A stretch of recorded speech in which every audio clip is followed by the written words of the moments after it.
So the other day there was a literary festival. There was this thing at the National Theatre.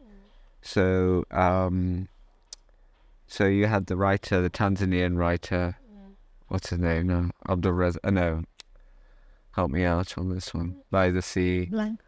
Anyway, so I was talking. There was a series of writers, and they were writers who were writing about countries, and they were not their home countries, but they no longer live there. I think you can be very much at home even when you're abroad. I think if your thoughts and your ways of patterns and thinking, even you could still be an African abroad.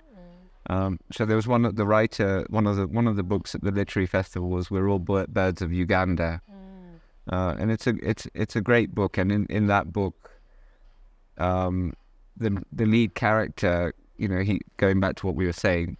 They get kicked out of Uganda. They settle in Leicester, in the UK, and they start living successful lives. Like a lot of the Asians who went. A lot of the Asians would say, "Thank God for Idi Amin," because we would not have got to Canada if it wasn't for it. So a lot of them were like, "Thank God he kicked us out." Yeah.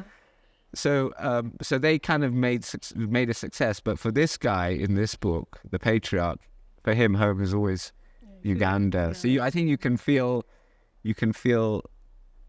disconnected you're living for the rest of your life because you're disconnected from your home. And what you consider home. What you consider. Yeah. I'm thinking of your grandfather, just to go back to him, that if you had taken him back to Gujarat sometime in his 40s, that feeling of being uprooted, right, from what he knows or has built.